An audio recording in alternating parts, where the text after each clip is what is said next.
마태복음 19장 16절에서 22절 함께 읽겠습니다. 시작. 어떤 사람이 죽게 와서 이르되 선생님이여 무슨 선한 일을 하여야 영생을 얻으리이까? 예수께서 이르시되 어찌하여 선한 일을 내게 묻느냐? 선한 이는 오직 한 분이시니라. 네가 생명에 들어가려면 계명들을 지키라. 이르되 어느 계명이 오니까? 예수께서 이르시되 살인하지 말라, 간음하지 말라, 도둑질하지 말라, 거짓 증언하지 말라, 내 부모를 공경하라, 내 이웃을 내 자신같이 사랑하라 하신 것이니라. 그 청년이 이르되 이 모든 것을 내가 지키어 사온즉 아직도 무엇이 부족하니까?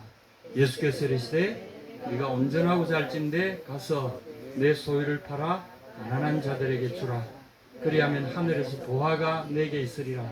그리고 와서 나를 따르라 하시니 그 청년이 재물이 많으므로 이 말씀을 듣고 근심하며 가니라. 아멘. 아주 유명한 우리 일화가 여기에 실려 있습니다. 참 놀랍다는 생각이 듭니다. 벌써 2000년 전이나 지금이나 이런 질문을 가지고 또 이런 질문에 대답하는 분과 함께 이런 대화에 참여한다는 것은 놀랍고요. 지금도 저도 젊었을 때부터 이런 질문들을 계속 가지고 있었고 여전히 이런 질문 속에 있는 분들이 많은 줄 압니다.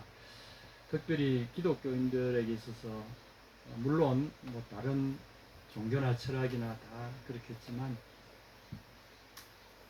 근본에 대한 질문, 이것은 꼭 필요하다고 봅니다.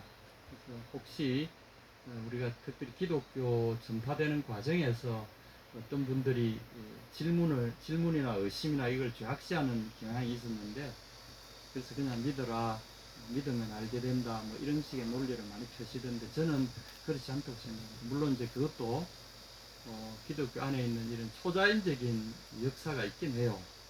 그래서 성령께서 그 사람의 마음을 불시에 자극하시면 갑자기 눈이 열리고 귀가 열리고 마음이 열리고 이런 역사가 있습니다만은 그러나 여기에 성경에 보면은 아주 진지하게 질문하게 하시죠.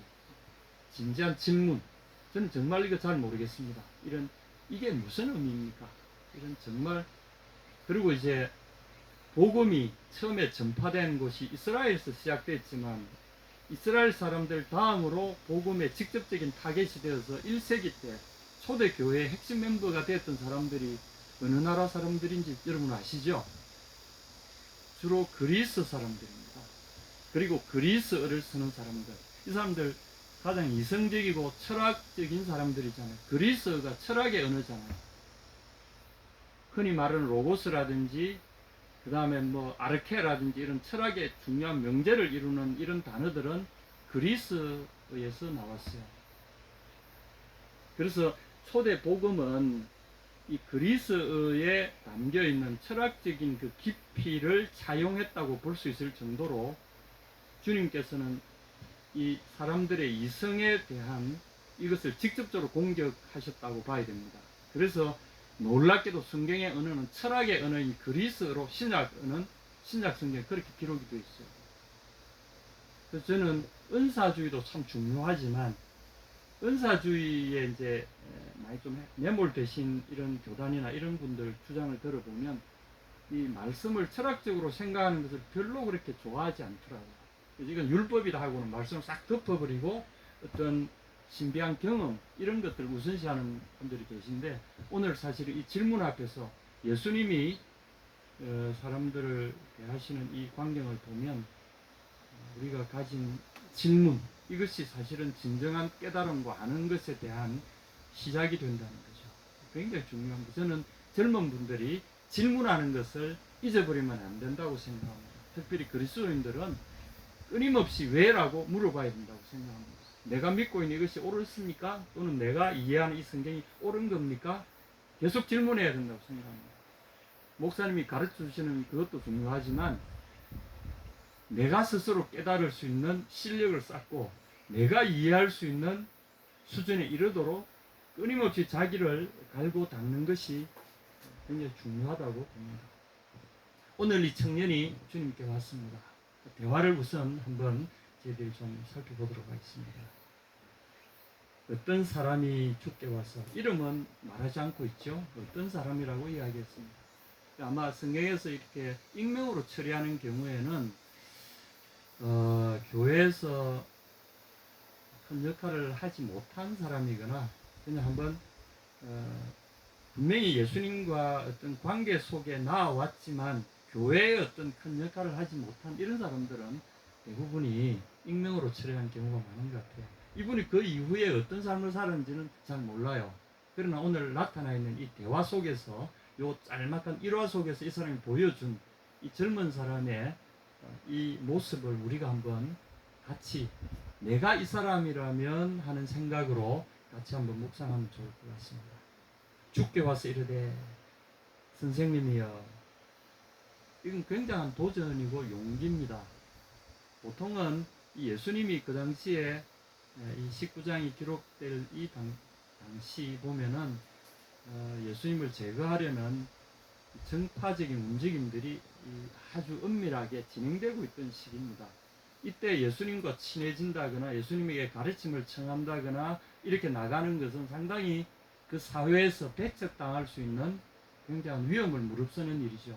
그런데 이 젊은이는 그런 거 아랑곳하지 않고 용감하게, 그것도 대낮에 예수님을 만나러 공개적으로 여러 사람이 보는 앞에 나아갔다는 거죠. 그리고 그 앞에서 선생님이여 랍비 이렇게 부릅니다. 이 랍비란 말은 나의 높은 분, 나의 위대한 분 이런 의미인데, 우리가 잘 아는 유대의 그 랍비, 그 나의 위대한 분이시여 이렇게 이제 말했답니다. 그리고 마음속에 있던 질문을 불쑥 내놓죠. 내가 무슨 선한 일을 하여야 영생을 얻으리까? 여러분, 굉장한 질문이지 않습니까? 당신에게는 답을 갖고 있는 것 같습니다. 저는 이것이 저의 삶의 가장 큰 질문이고 내 삶에 지금까지 풀지 못하고 있는, 목에 딱 걸려있는 것 같은, 정말 이걸 알고 싶습니다.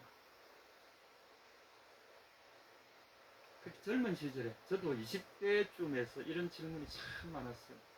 제가 어릴 때 교회 잠깐 크리스마스 때 떡 얻어 먹으러 잠깐 간 적이 있었지만 하나님을 몰랐고, 20대 때 교회 나오기 전까지만 해도 교회는 크리스마스 때 떡 얻어 먹으러 가끔 가던 그런 기억밖에 없는, 그런데 20대가 되어서 정신적인 사춘기가 오니까 내가 누구인가, 나는 영원한,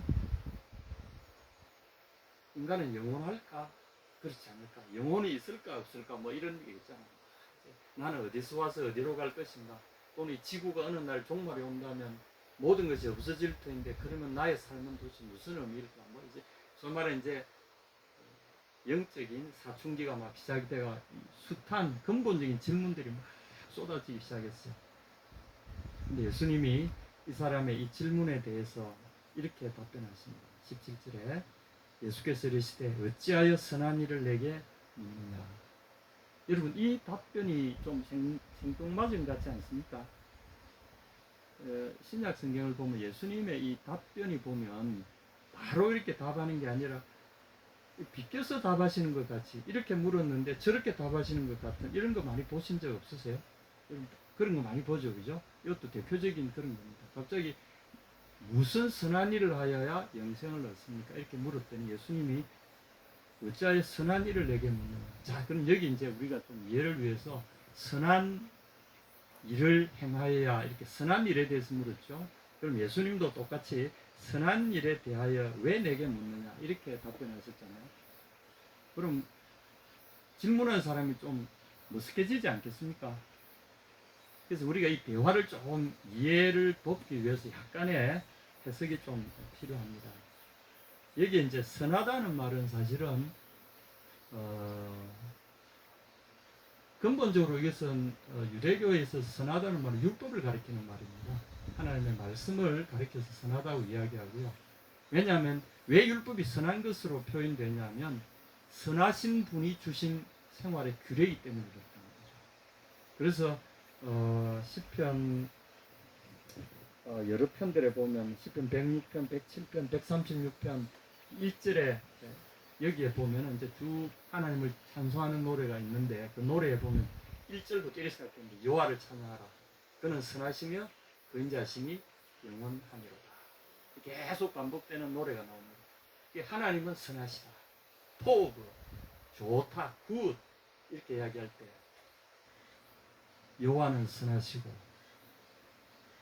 헤세도 그의 은혜 또는 그의 자비, 그의 사랑 이것은 영원하다. 계속 그렇게 찬양을 반복해서 합니다. 그래서 하나님의 근본적인 성품을 이야기할 때 제일 톱으로 내세우는 게 그는 토브, 선하시다. 그리고 그 토브, 선하신 분이 우리에게 베푸시는 그것은 빛처럼 우리에게 내리꽂히는 그분으로부터 우리에게 다가오는 그 어떤 것은 헤셋, 은혜다, 자비다, 사랑이다. 그런 이야기입니다. 신약의 하나님은 사랑이시다라고 선포하는 거나 같은 말씀이죠. 그래서 이게 선한 것이라고 이야기할 때는 하나님 그분이 우리에게 주시는 바 그분의 생명의 율례 이걸 이야기합니다. 그래서 또 조금 더 이해를 돕기 위해서 느헤미야 9장 29절 여러분 하나 적어 놓으십시오. 이거는 좀 도움이 될 겁니다. 느헤미야 9장 29절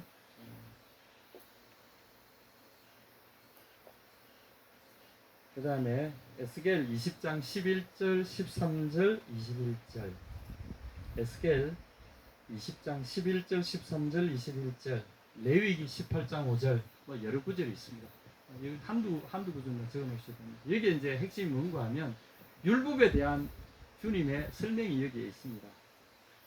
사람이 준행하면 그 안에서 또는 그로 말미암아 그로 인하여 삶을 얻을 삶 또는 생명을 얻을 나의 율례 이렇게 표현합니다. 내가 너희에게 준 가르침을 그대로 너희가 받아서 행하기만 하면 그 안에서 생명을 얻는다 이렇게 말씀하십니다. 그러니까 율법은 우리가 어떤 은사주의 분들이 말하는 것처럼 달리 율법은 사실 은혜로 우리에게 다가온 것이고요. 그리고 그것은 우리의 생명을 위해서 우리에게 주신 삶의 규례입니다. 요렇게만 쭉 해라. 그래서 노하우죠. 삶의 노하우죠. 요 길로 쭉 와라. 그러면 생명이 너희에게 흘러들어간다. 이 율법은 그래서 우리가 갑자기 이제 로마서라든지 막 이렇게 막 신약의 이런 믿음으로 얻는 구원, 막 율법으로 얻는 의와 믿음으로 얻는 이런 거 막 이야기하다 보니까 율법은 우리를 죄에 이르게 하고 사망에 이르게 하고 율법은 완전히 악마와 같은 거고 전혀 그렇지 않습니다. 이게 사도 바울은 그 이야기를 하고자 하는 게 아니에요. 율법 자체는 선하고 아름답다는 이야기고 이것은 하나님의 그분의 어떠하심이 그대로 선하심이 우리에게 전달되어진 은혜의 도구고 그것은 생명으로 이끈다는 것이 명백한 것이고요. 그래서 이제 예수님의 답변이 우리가 이해할 만한 어찌하여 선한 일을 내게 묻냐 이것은 이렇게 해석할 수 있습니다. 왜 율법에 대하여 나에게 물을 필요가 없는데 왜 너는 나에게 물어보는가 이런 이야기입니다. 율법을 네가 어렸을 때부터 잘 지키고 너무나 율법을 잘 아는데 왜 나에게 또다시 묻느냐 나에게 물을 필요도 없는 것을 왜 묻느냐 이런 뉘앙스가 여기에 깔려있다는 거죠. 이제 조금 이해가 되십니까? 그러면 대화가 약간 스무스해지죠. 그죠? 율법이라 선한 것이라 자네가 그걸 너무나 잘 알 텐데 왜 그걸 내한테 되물을 필요가 뭐 있겠어? 이렇게 말씀하시는 거죠. 그 뒤에 선한 이는 오직 한 분이시니라. 한 분이라는 게 이제 원문에는 한 분 이렇게 나오는 것보다 선한 이는 한 분이시다. 선한 이는 하나님이시다. 이렇게 나옵니다.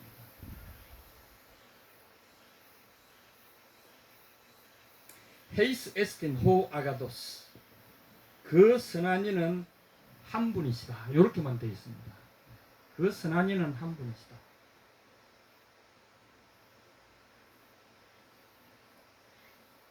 누구겠습니까? 하나님을 이야기하는 거죠. 다시 말해서 이것은 하나님에 대한 이야기다. 그리고 네가 말하는 이 선한 율법에 대해서는 네가 너무나 잘 아는데 나에게 굳이 물을 필요가 뭐 있겠느냐. 그래서 예수님이 이 율법에 대한 이 사람의 이해도를 한 번 더 테스트하시는 질문이 이어집니다. 그대가 생명에 들어가려면 계명들을 지키라. 너 계명을 제대로 지켰느냐? 이렇게 물어보시는 거죠. 이 계명들은 사실은 무엇을 하여야 영생을 얻으리까? 이렇게 물었잖아요. 그러면 이게 무슨 이야기입니까? 무엇을 행하여야, 어떤 선한 일을 행하여야, 어떤 율법을 행하여야 하나님의 모든 율법은 제대로 행하기만 하면 그것은 우리를 생명의 길로 이끈다. 이게 대전제입니다. 이 전제에 대해서 이 젊은 친구는 뭔가 만족스럽지 않았던 거죠. 그러니까 자기가 이것도 해보고 저것도 해보고 그 뒤에 나오면은 어느 계명을 말씀하시는 겁니까? 이렇게 묻잖아요. 또 지켜라 그러니까. 예수님이 10계명을 쭉 이야기하시니까 어려서부터 이건 다 지켰습니다. 그러면 이걸 잘 지킨 사람은 어떻죠? 생명에 이미 들어가 있는 거잖아요. 그런데 이 친구는, 자, 여기에 여러분 어떤 차이를 느끼십니까? 이 친구가 이 질문을 했다는 것은 무엇을 또 해야, 어떤 율법을 또 내가 지켜야, 20절에 아직도 무엇이 부족합니까? 이게 바로 처음에 질문했던 그 질문의 내용이 처음에 말하지 않았던 목마른 이유입니다. 아직도 뭐가 더 부족합니까? 끊임없이 뭔가 해야 되고 의무적으로 해야 되고, 이 사람은 하나님의 은혜로 베푸신 율법을 스스로가 하나의 강압적인 강제 조항으로 받아들이고 있었다는 거죠. 그러니까 계속해서 뭔가를 해야 되는, 이제 율법을 이렇게 받아들이기 시작하면 그건 진짜 율법이 되는 거죠. 덫에 걸려버린 겁니다. 자유하게 하는 율법, 생명을 주는 율법이 아니라 이것은 그 사람을 가두어 버리는 율법이 되는 거죠. 그러니까 사실은 그 당시 유대인들에게 팽배했던 형식주의적 있잖아요. 예를 들면 이제 부모님을 공경하라 그랬는데 부모님에게 드릴 아름다운 무슨 먹을 거 맛있는 거 있으면, 한국에서는 왜 그 반중 좋은감이 고하도 보이나다, 부모가 범적도 하다만 부모가 반길이 없으니 그릇으로 하노라.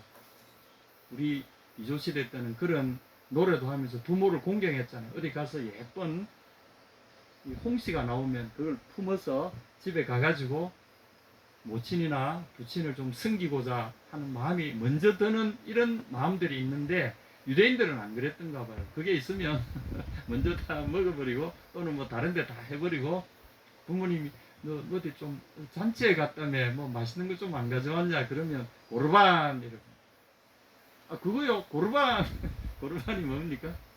선물, 하나님께 드리는 예물 이런 뜻. 아 그거 하나님께 예물로 드렸습니다. 이렇게. 얼마나 가식적입니다.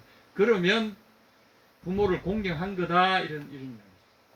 고르반이라고 하기만은, 그러니까 얼마나 형식주의적입니다. 그런 식의 율법은 아무리 해도 율법을 안 지키는 거잖아요. 이 사람들은 그런 식의 율법을 형식적으로 지키는 거 아예 조목 체계적으로 만들어 놓고 그거를 지키면 되는 걸로 이렇게 생각해요. 이웃을 미워하고 뒤에서 막 음해하고 막 빼앗고 하면서도 나 이웃을 뭐 살인하지 않았어요.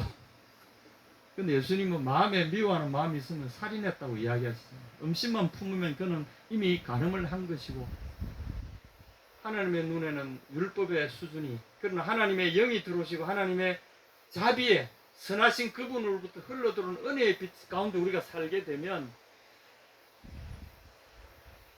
우리의 마음이 그걸 기뻐하게 되고 기뻐하는 대로 우리가 살아가게 되잖아요. 그러니까 뭐 억지로 한다는 이런 게 없는데, 이 사람은 그런 마음이 안 생기는 거야. 모든 것이 억지, 하지 마라 하지 마라 하지 마라 하지 마라, 해라 이래 돼버리면 이제 율법이라는 거죠. 이 사람에게 있어서 이 10계명이고, 그 다음에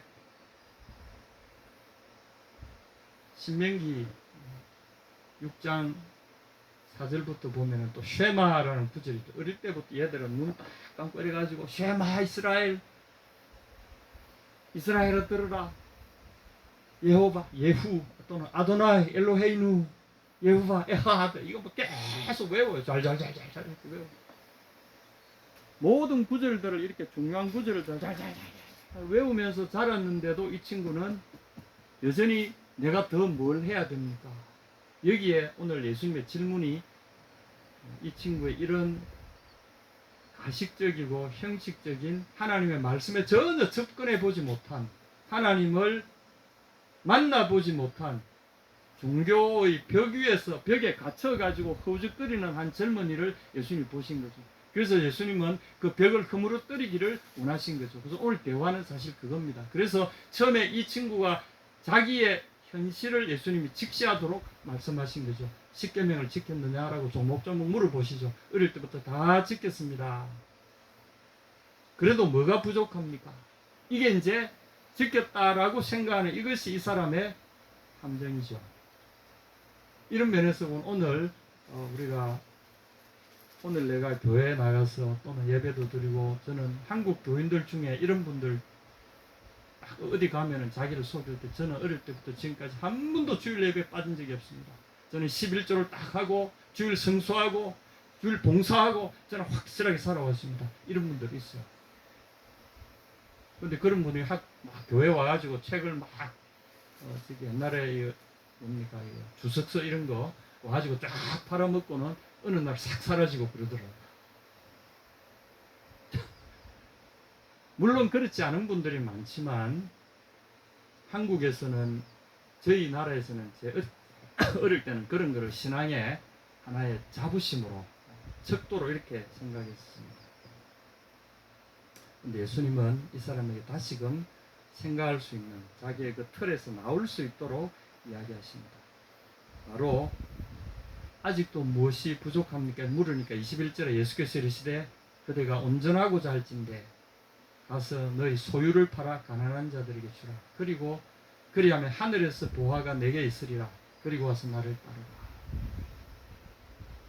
그러니까 완전해지고자 하느냐. 이게 이제 율법에서 이게 온전이란 말은 도덕적인 완벽을 이야기하는 게 아니고요. 이것은 이제 타미임이라고 하는 히브리에서 나온 말이라고 합니다. 이게 뭔가 하면 예물을 드릴 때 하나님 앞에 허묻고 온전하게 연락되어지는 기쁘게 받으심직한 예물의 상태. 그래서 무슨 병이 든거나 또는 절뚝이 는거나 이런 건 안 되잖아요. 그죠? 그래서 하나님 받으시기에 흠결없는 상태의 예물 상태, 그거를 타미임이라고 합니다. 그걸 온전하다고 이야기하는 거죠. 그래서 아브라함에게도 주님이 언약의 대상자로서 아브라함에게 이야기했을 때는 너는 내 앞에서 행하여 완전하라. 똑같은 겁니다. 여기 완전, 온전 같은 겁니다. 너는 내 앞에서 행하여 나와 함께, 다시 말해서 일편단심으로 나와 함께 마음을 내게 줄 수 있겠느냐? 나와 함께 이 언약의 당사자로서 내가 너를 향하여 나의 모든 것을 바치듯이 너도 나를 향하여 너의 마음 모든 것을 나에게 줄 수 있겠느냐? 이 언약의 조건이죠. 요게 이제 타미임이라는 거죠. 그래서 우리가 제사를 드린다, 예물을 바친다고 할 때 정말 중요한 것은 온전한 제사, 하나님 받으실 만한 완벽한 우리 마음의 일편단심을 그대로 드리는 것, 타미임입니다. 저는 일편단심으로 번역하면 참 좋을 것 같아요. 저희 어머니들은 저희 아버지와 혼인할 때 일편단심이잖아요. 아버지들은 안 그런 분 좀 있는 것 같아요.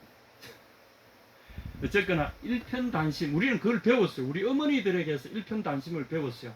신앙할 때도 어머니들은 일편단심이었어요. 초대 한국 교회의 가장 핵심적인 역할을 한 분은 전도 부인들, 어머니들, 이분들이 하시죠. 심지어 무당조차도 예수님 믿고 나니까 그분들이 한국 교회를 이끄는데 굉장한 역할을 한 분들입니다. 성령을 경험하고 나니까, 저희 어머니도 그 같은 분들 중에 한 분이셨는데 평생을 절에 가서 불공 들이시고 그렇게 정성을 다하시다가 예수님을 만나고 나니까 불꽃같이 사셨어요. 한 예수님 믿고 3년 뒤에 소천하셨는데 저는 그 기억을 지금도 잊을 수가 없습니다. 불꽃 같은 삶을 사셨는데 일편단심입니다. 네가 일편단심이 되고자 하느냐. 사실은 하나님을 향하여 일편단심의 마음을 갖지 못했기 때문에 아직도 뭘 더 해야 됩니까? 더 어떤 선한 일을 더 해야, 더 율법을 더 해야, 더 이렇게 이제 갈망해요. 근데 일편단심으로 주님을 견고하게 붙드는 이 일편단심함 있었던 사람들은요, 자유합니다. 뭘 해야 되는 게 아니라 그냥 사는 것 자체가 자유한 거죠. 자유가 흘러넘치고 은혜가 흘러넘치고 전혀 다른, 이제는 내가 뭘 해야 되는 그런 하나님과의 그런 관계가 아니에요. 그래서 내가 주님과 함께 동행하면 되는 거죠. 그래서 이 젊은이의 이 틀을 깨기 위해서 예수님이 그에게 처방이 이겁니다. 네가 가진 소유라고 있잖아요. 이 사람은 부자라고 그랬잖아요. 뒤에 보면 부자인데, 소유라는 말은 휘포스타시스라 이 헬라 말이 좀 우리에게 도움이 될 것 같습니다. 이 밑에 있는 것, 근본을 받쳐주는 것, 이런 뜻입니다. 그러면 내가 기대고 있는, 이런 뜻입니다. 보이지 않지만 내가 거기에 마음을 두고 내가 거기에 기대어서 내가 안정을 누리는 기반이 되는 그 무엇, 이겁니다. 부동산 같은 것도 이런데 해당이 되죠. 그리고 예금 같은 것도 든든한 통장 금액이 쫙 올라가면 우리의 자부심도 쫙 올라가고 기쁨도 쫙 올라가고, 근데 이게 쭉 내려가면 자신감도 쭉 내려가고, 여러분 그렇지 않습니까? 우리의 기댈 곳이 되는 것이 과연 무엇이냐는 거죠. 이 젊은이는 어디에 뒀던 것 같습니까? 여러분 책을 딱 보시면 금방 표시가 나죠. 이 사람이 어떻게 반응했죠? 그 청년이 재물이 많음으로 이 말씀을 듣고 근심하면 그래는 못하겠거든. 이 사람은 어디에 근거를 두고 살았던 겁니까? 자기가 가진 바 재물, 그걸로 말미암는 사회적인 지위, 여기에 이 사람의 삶의 근거를 두고 살아왔던 거죠. 그리고 그 평판을 유지하기 위해서 끊임없이 사람들에게 잘 보여야 되고 사람들에게 인정받아야 되니까 계속해서 그 사람들이 요구하는 바 율법의 이런 근엄한 모습들, 예수님 당시에 이런 삶이 아주 횡행했습니다. 그래서 여기다가 막 이렇게 뭘 써붙입니다. 말씀 구절을 써붙이고 여기다가 막 그 말씀을 쓰는 조그만 상자 같은 거 하나 매달고 손목에다 매달고 온통 말씀을 써붙여가지고, 제가 한국에 어떤 분 집에 가니까 집에다가 온통 집 안에다가 말씀을 써가지고 막 갖다 붙여놨더라고. 들어가면 온통 말씀이 집 안에 가득해. 근데 그분이 보니까 뭐 아주 인색하더만.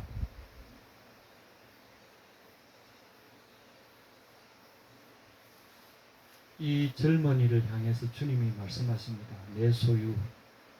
여러분 그 요한복음에 보면은 우물가의 여인 나오잖아요. 우물가의 여인의 이 히포스타시스는 뭘까요? 남편이죠. 예수님 콕 찍으시잖아요. 내 남편을 데리고 가. 저는 남편이 없는데 예수님 아시잖아요. 이 여인은 이 남자에게 붙어 먹었다가 또 저 남자에 기대었다가, 왜냐하면 그래야 먹고 사니까. 자기의 기댈 언덕이 되는 남편이 있으면 좋겠다. 평생을 이 사람은 불쌍하게 살았잖아요. 그 남편의 그런 안정감을 주는 기댈 곳이 없는 정말 불쌍한 여인이었잖아요. 그 여인에게 주님이 내 남편을 불러라. 오늘 똑같습니다. 이 젊은이가 세상에서는 인정받는 거고 성공적인 삶을 산 것 같지만 예수님은 그에게 딱 집어서 이야기하셨어요. 너의 소유가 문제구나. 소유 다 팔아서 던져버려. 그래야 하늘의 곳간을 마련할 수 있다. 여기 이제 보화가 하늘에 있으리라, 이 말은, 이 보화란 말은 테스러스라고 하는 그 영어로 말하면 사전이라든가 뭐 이런 의미를 갖기도 하고 곳간이라는 의미를 갖기도 하고 곳간에 있는 보화를 의미하기도 합니다만은, 천국에 너의 곳간을, 보물을 집어넣을 보물 창고를 천국에 갖게 될 것이다. 땅에서 팔아서 사람들이 던져버리면 천국의 곳간에, 너를 위한 곳간에 보물이 천국에 쌓인다. 주님의 논리는 이거죠. 던져버리라는 거죠. 근데 이 친구는 그걸 믿을 수가 없는 거죠. 왜냐하면 이게 없으면 어떻게 되죠? 자기의 근거가 사라지니까. 사람들의 평판과 자기의 이런 부유한 삶과 안락한 삶이 오늘 내가 이렇게 와서 이렇게 한적하게 와서 이분 앞에 질문을 할 수 있는 이런 어떤 근거조차 사라진다고 생각하는 거죠. 너무나 두려웠던 거죠. 근데 여러분, 현실을 돌이켜 봅시다. 자기 앞에 이 사람이 나와왔던, 자기 앞에 서 있는 이분이 누굽니까? 이 사람은 그냥 하나의 랍비 앞에 새로운 좀 신선한 율법을 가르쳐주는 신선한 젊은 스승으로 생각하고 나왔잖아요. 율법에 대해서 물었는데 전혀 다른 처방을 하시잖아요. 가서 네가 의지하고 있는 그것을 없애버리고 던져버리고 나에게 나와라. 그리고 와서 나를 따르라. 그럼 많은 길이잖아. 이 사람이 가진 것은. 오늘 여러분에게 주님 말씀하십니다.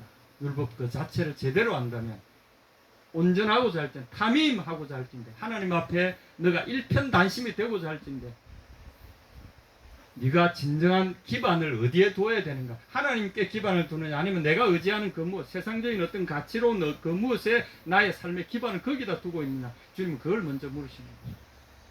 오늘 해법은 이겁니다. 내가 가진 나의 의지하는 바가 진짜 하나님이냐? 진짜 하나님이냐?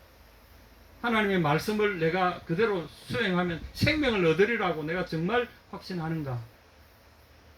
오늘 이 젊은에게 예수님이 말씀하신 예수님 말씀은 바로 생명의 율법이잖아요. 버리고 나를 따르라. 세상의 모든 걸 버리고 나를 따르라 이거잖아요. 이 율법의 근본 정신입니다. 하나님께만 삶의 근본을, 삶의 기반을 하나님께만 두어라. 이것이 율법의 기본 정신입니다.